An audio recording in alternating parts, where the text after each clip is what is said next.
అయితే తిరుపతి లడ్డు వ్యవహారం చూసుకుంటే దాని కల్తీ జరిగిందని చెప్పి సిట్ రిపోర్ట్ ఇచ్చింది. దాని తర్వాత మన పరిణామాలు చూసాం. వైసీపీ నాయకులు ఇంకా మాట్లాడుతా ఉన్నారు. జరగలేదు. చంద్రబాబు నాయుడు తప్పు చేశాడు. క్షమాపణ చెప్పాలని చంద్రబాబు నాయుడు మీద మాట్లాడుతూ ఉన్నారు.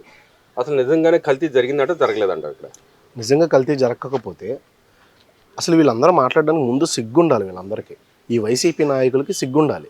ఎందుకు కల్తీ జరిగిందని మొదటి నుంచి మొత్తుకుంటున్నారు కదా, దానికి ఒక సిట్ అనేది ముందర ఇన్వెస్టిగేషన్ చేసింది కదా. ఈరోజు రిపోర్ట్లో సిట్ అనేది కూడా అందులో కూడా నిర్ధారణ రుజువైన తర్వాత మళ్ళీ మీరు సిగ్గు లేకుండా మళ్ళీ మీరు ఎలా మాట్లాడుతున్నారు? ఒక దేవాలయం, వెంకటేశ్వర స్వామి దేవాలయం అంటే ఎన్నో కోట్ల మంది ఎన్నో దేశాల నుంచి విదేశాల నుంచి వచ్చి మన రాష్ట్రంలో అతిపెద్ద దేవాలయానికి పుణ్యక్షేత్రంలాగా అక్కడికి వచ్చి ఎంతో కష్టపడి కాలనడకలు వెళ్తూ ఎక్కడి నుంచో దూరాల నుంచి వచ్చి చెప్పులు లేకుండా వెళ్తూ ఉంటారు. అలాంటి ప్రజలు ఎంతో భక్తితో అక్కడికి వెళ్ళి దైవ ప్రసాదం కొద్దిగా దొరికినా చాలు అని ఆనందపడే ప్రజల మధ్యలో నువ్వు ఇంత కల్తీ చేసి కెమికల్ కలిపేసి ప్రజల్ని అపవిత్రం చేసిన వ్యక్తివి నీ Jaganmohan Reddy, YCP Paytm batch. దీన్ని ఇంకా సిగ్గు లేకుండా ఇంకా రుజువు నిన్న బొత్స కూడా ఒప్పుకున్నాడు కల్తీ జరిగిందని చెప్పి. ఇంకా సిగ్గు లేకుండా మిగిలిన పార్టీ మనుషులు ఎలా మాట్లాడగలుగుతున్నారు? మీకు నోరులు ఎలా వస్తున్నాయి? ఎంత పాపం మూడగొట్టుకున్న మీకు జనాలు ఇంకా బుద్ధి చెప్పారు కదా. ఇంకా నీకు 2024లో వెంకటేశ్వర స్వామి బుద్ధి చెప్పారు. ఈరోజు మీకు మళ్ళీ ప్రజలు బుద్ధి చెప్తారు. ఇది రుజువైంది. మీకు ప్రజలే బుద్ధి చెప్తారు. అంటే ఇక్కడ మనం చూసుకుంటే వాళ్ళ నాయకులు ఎవరైతే ఉన్నారో ఇప్పుడు అపోజిషన్ లీడర్గా ఉన్న బొత్స మాట్లాడారు. ఇటు పక్కన చూసుకుంటే సాక్షాత్తు టీటీడీ చైర్మన్ మాట్లాడిన పరిస్థితి. కల్తీ జరిగిందని ఆయనే ఒప్పుకున్నాడు. మాజీ టీటీడీ చైర్మన్ ఒప్పుకున్న పరిస్థితి. ఇంకా ఎందుకని నాయకులు ఇంకా మాట్లాడుతున్నారు? నేను అంబటి వ్యవహారం చూసుకుంటే ఆయన కూడా ఫస్ట్లో కల్తీ జరగలేదని చెప్పి ఈ గవర్నమెంట్ కల్తీ చేపించని చెప్పి మాట్లాడిన సందర్భం ఉంది. సరే, ఏదైతే టీడీపీ ఏదైతే బ్యానర్లు వేసారు, బ్యానర్ దగ్గర వచ్చి నిరసన తెలియజేశాడు. అందరితో ఆకుండా ఎందుకు తిట్టాడు అంటారు ఇక్కడ చంద్రబాబు నాయుడు గారు?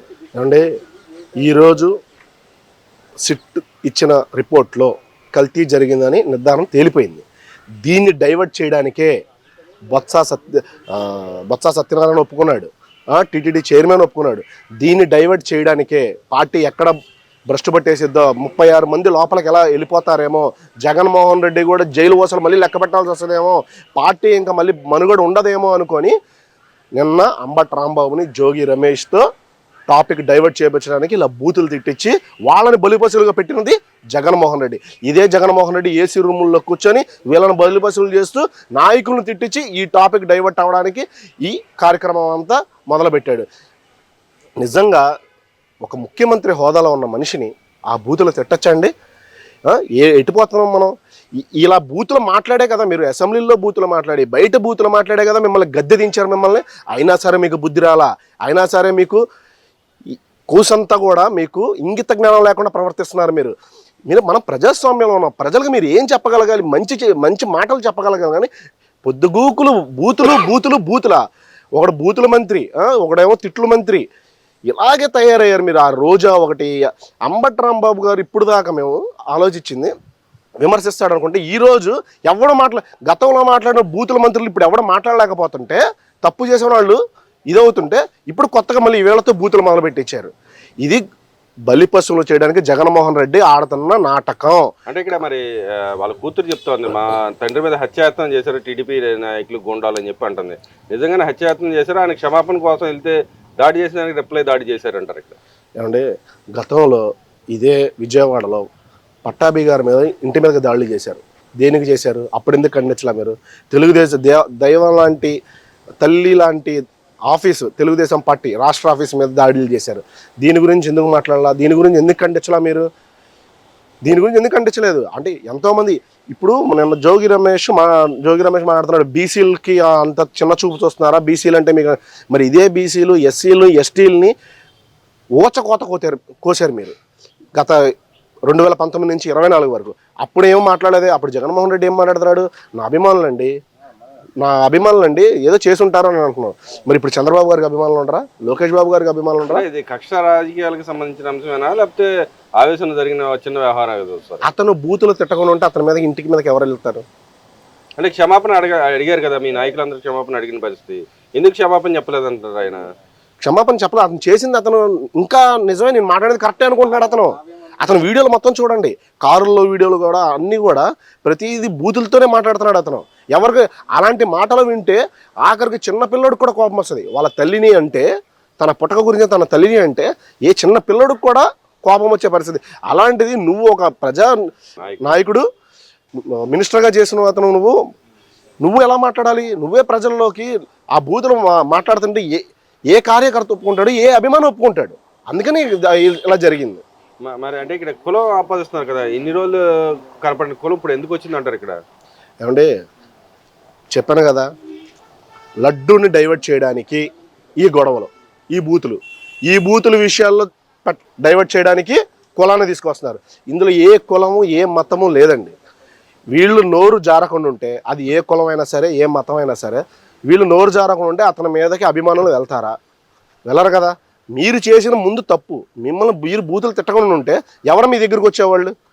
విమర్శించండి, హుందాగా విమర్శించండి, ఎదురు దాడి చేయండి, మాటలతో దాడి చేయాలి. అంతేగాని బూతులతో మిమ్మల్ని గద్దె దింపిందే మీరు బూతులు మాట్లాడుతున్నారని ఎవరు మాట్లాడితే వాళ్ళని బూతులు తిట్టడం అది ఉంది కాబట్టే మిమ్మల్ని గద్దె దింపి కూర్చోబెట్టి. అయినా సరే మీ ప్రవర్తన మారలేదు, మీ వ్యక్తిగతం ఇలాగే ఉంది.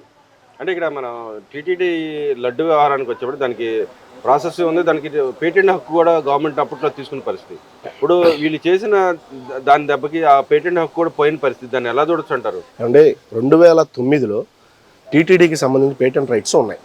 ఈ లడ్డును కల్తీ చేయకూడదు, ఈ దేవస్థానం గురించి కల్తీ ఎక్కడ ఈ రీమేక్ చేయకూడదని ఉన్నాయి. ఈ పేటెంట్ రైట్స్ తీసుకుంది ఆ రోజు 2009లో ఉన్న గవర్నమెంట్. దానికి మనకి జీవో తీసుకొచ్చింది. ఏమంటే అంబేద్కర్ గారి రాజ్యాంగాన్నే నెరవేర్చలేకపోయిన వ్యక్తి జగన్మోహన్ రెడ్డి. ఇంకా ఆఫ్టర్ ఆల్ జీవో గురించి పెద్ద లెక్కే ఉంటుంది అతనికి. అతను నియంత పరిపాలన, 151 సీట్లు నాకు వచ్చినాయి, నన్ను ఇంకెవ్వడం దింపలేడు, తెలుగుదేశం పార్టీ పని అయిపోయింది, జనసేన పార్టీ పని అయిపోయింది, బీజేపీ పార్టీ పని అయిపోయింది అనుకొని అతను నా వల్లే పార్టీ వచ్చింది, నేనే నియంత, నేనే పరిపాలకుని, నేను ఒక హిట్లర్ లాగా పరిపాలించవచ్చు అని చెప్పి ప్రజల్ని, ఆస్తుల్ని టీటీడీలో కానీ ప్రతి మినిస్టర్ శాఖలో కానీ అన్ని వాళ్ళకి సంబంధించిన బినామీలే ఉన్నారు. ఎవరు బయట వాళ్ళు ఉన్నారు? మొత్తం వాళ్ళ కుటుంబ సభ్యులు, అతనికి ఉన్న బినామీలే ఉన్నారు. వీళ్ళందరితో డబ్బు గ్యాదర్ చేయించేసి డబ్బు తినేసి 252 కోట్లు లడ్డూల మీద తిన్నామంటే నీది అది కడుపా చెరువా అనేది గురించి నిన్ను మీ పేటీఎం బ్యాచ్లో అడుగుతున్నాం మేము. అంటే ఇక్కడ వాళ్ళు సొంత చెల్లు కూడా చెప్తుంది, నువ్వు రాజకీయాలు పనికిరావు, ఇంకా ఏ యాత్ర చేసినా కూడా రాజకీయాలు రాలించలేవు అని చెప్పి చెబుతోంది. దాన్ని ఎలా చూడొచ్చు అంటావు? ఏమండి, నిన్న జోగి రమేష్ లోకేష్ బాబు గారి గురించి చిప్పు గురించి మాట్లాడారు. అసలు చిప్పు దొబ్బింది జగన్మోహన్ రెడ్డికి, అసలు చిప్పు దొబ్బిందే అంబటి రాంబాబుకి, అసలు చిప్పు దొబ్బిందే కొడాలనానికి, సజ్జల రామకృష్ణారెడ్డికి. ఏమండి, ఒక తల్లికి చెల్లికి న్యాయం చేయలేకపోయాడని తల్లి చెల్లి రోడ్డెక్కారు. ఆంధ్ర రాష్ట్ర ప్రజలు మొత్తం చూశారు. ఒక ఆడబిడ్డలకు న్యాయం చేయలేని సీఎం ఉంటే అంతా ఊడితే అంత పీక అవతల కొట్టారు. ఇంకా సిగ్గు లేకుండా మళ్ళీ నేను మాట్లాడతానంటే ఇది ఎంతవరకు కరెక్ట్ అంటారు? అంటే ఇక్కడ మరి ఇంకో మాటకు వస్తే సజ్జలు కూడా నిన్న మాట్లాడుతూ ఉన్నాడు. గతంలో మాట్లాడి చంద్రబాబు నాయుడు కానీ బహిరంగ సభలో ఇలా మా మీద మాట్లాడే దోషణలు చేశారు, మరి వీళ్ళు ఏం చేయాలని చెప్పి అడుగుతాడు. దానికి ఏం చెప్తారు? అంటే వీళ్ళకి టాపిక్ డైవర్ట్ అవ్వాలి, ఎవడో కూడా ఏదో ప్రెస్ మీట్ పెట్టాలి. అసలు వీళ్ళు జనాల్లోకి ఎప్పుడు వచ్చారండి? ఇప్పుడు ఈ 18 నెలలు గవర్నమెంట్ నడిచింది, ఎన్డీఏ గవర్నమెంట్. ఒక్కదాని మీద వచ్చావు, ఒకటో రెండో దానికి రోడ్ల మీదకి వచ్చి ఆ పొలాల దగ్గరకు, ఆ వరదల దగ్గరకు వెళ్ళావు, ఎవరికి న్యాయం చేసావు? లాస్ట్ ఇయర్ వరదల్లో వచ్చినప్పుడు ₹1 కోటి సాయం చేశాడు జగన్మోహన్ రెడ్డి, ఆర్థిక సాయం. ఏదో ₹1 కోటి ఇచ్చారా మీరు? ఇవన్నీ చేతగాని పనులండి. ఇవన్నీ చేయలేక ఎవడో కూడా పనికి మనలోడు ప్రెస్ మీట్లు పెడతాడు, ఆ పెట్టి దాని గురించి ఏదో పబ్లిసిటీ చేయాలని చూస్తారు, కానీ వాళ్ళకి అది బెడిసి కొట్టి నాశనం అయిపోతుంది. అంటే మరి ఇంకో పక్క కోర్టులు కూడా స్వయంగా ఒప్పుకునే పరిస్థితి. అంబటి రాంబాబు నేను తప్పు చేశాను అన్న కూడా మాటలు అన్నాను అని చెప్పి మాట్లాడాడు. కోర్టు కూడా చివాట్లు పెట్టిన పరిస్థితి. దాన్ని ఎలా చూడుతుంటారు ఓవరాల్గా? ఇప్పుడు దొంగ చేస్తాడండి, చేసి పోలీసు వాళ్ళు దాన్ని విచారించి కోర్టుకి సబ్మిట్ చేస్తారు. అక్కడికి వెళ్ళిన తర్వాత కోర్టుకి వెళ్ళంగానే నేను తప్పు చేశానంటే శిక్ష వేయకుండా ఉంటారా? తప్పుకు శిక్ష ఉంటుంది కదా, అది కోర్టు చూసుకుంటుందండి. జడ్జి గారు చూసుకుంటారు, కోర్టు చూసుకుంటారు. ఇంకా కోర్టులో ఎందుకు ప్రతి ఓడు ఇంకా పొడి చేసినా తిట్టేసినా వెళ్ళి క్షమాపణ చెప్పేస్తే శిక్ష లేకుండా ఇంకా అప్పుడు ప్రతి ఓడికి క్షమాపణ చెప్పేస్తారు. బహిరంగంగా చెప్పచ్చు, ఎందుకు చెప్పలేపాడు అంటారు? అదేనండి చెప్పేది. ఇప్పుడు బహిరంగంగా చెప్తే జగన్మోహన్ రెడ్డి వీక్ అయిపోతాడు, సజ్జల వీక్ అయిపోతాడు, YCP government YCP party week అయిపోద్ది. మళ్ళీ జగన్మోహన్ రెడ్డి తిట్లు, అరే నేను తిట్టమంది ఏంటి, నువ్వు చేసింది ఏంటి, మళ్ళీ వెళ్ళి క్షమాపణ చెప్తున్నావు నువ్వు అని చెప్పి మళ్ళీ తలబట్టుకునే పరిస్థితికి వస్తుంది. మళ్ళీ అదే మనుషులతో మళ్ళీ అంబటి రాంబాబుని కూడా కొట్టేస్తాడేమో భయంతో వెళ్ళి కోర్టులో ఒప్పుకున్నాడు. ఇంకో విషయానికి వస్తే ఫైనల్గా టీటీడీ ఈఓ ఎవరైతే సింగాల్ని అక్కడి నుంచి తప్పించిన పరిస్థితి, దాన్ని కూడా చెప్తా ఉన్నారు కక్షసాధింపు భాగంగానే తీసారని చెప్తారు. నిజంగానే ఏదైతే సిట్ ఇచ్చిన దాని ప్రకారం తీసారో లేకపోతే కక్షసాధింపుగా తీసారు ఆయన? కక్ష సాధింపుగా చేయడానికి నువ్వేమన్నా గవర్నమెంట్కి ఏమన్నా వ్యక్తిగతంగా నువ్వేం పోలేదు కదా. నువ్వు ఒక ఈవో, నిన్ను తీసేయాల్సింది అధికారులు ఎవరు తీస్తారు? నువ్వు చేసిన తప్పు కాబట్టి, మీ దాంట్లో కల్తీ జరిగింది కాబట్టి, మీ దాంట్లో అక్రమాలు జరిగినాయి కాబట్టి, ఎన్టీవీ వాళ్ళు TV9 అక్రమం కట్టుకున్నారు కాబట్టి ఇక్కడ చాలా ఇబ్బందులు ఆ కొండలు దోచుకుంటున్నారు కాబట్టి దీనికి సిట్ అనే ఇన్వెస్టిగేషన్ వచ్చింది. దాంట్లో రిపోర్ట్ వచ్చింది, వాళ్ళు తీసేస్తారు. దీనికి ఎవరికి సంబంధం? ఏమండి, చట్టానికి ఎవరు చుట్టాలు కాదు.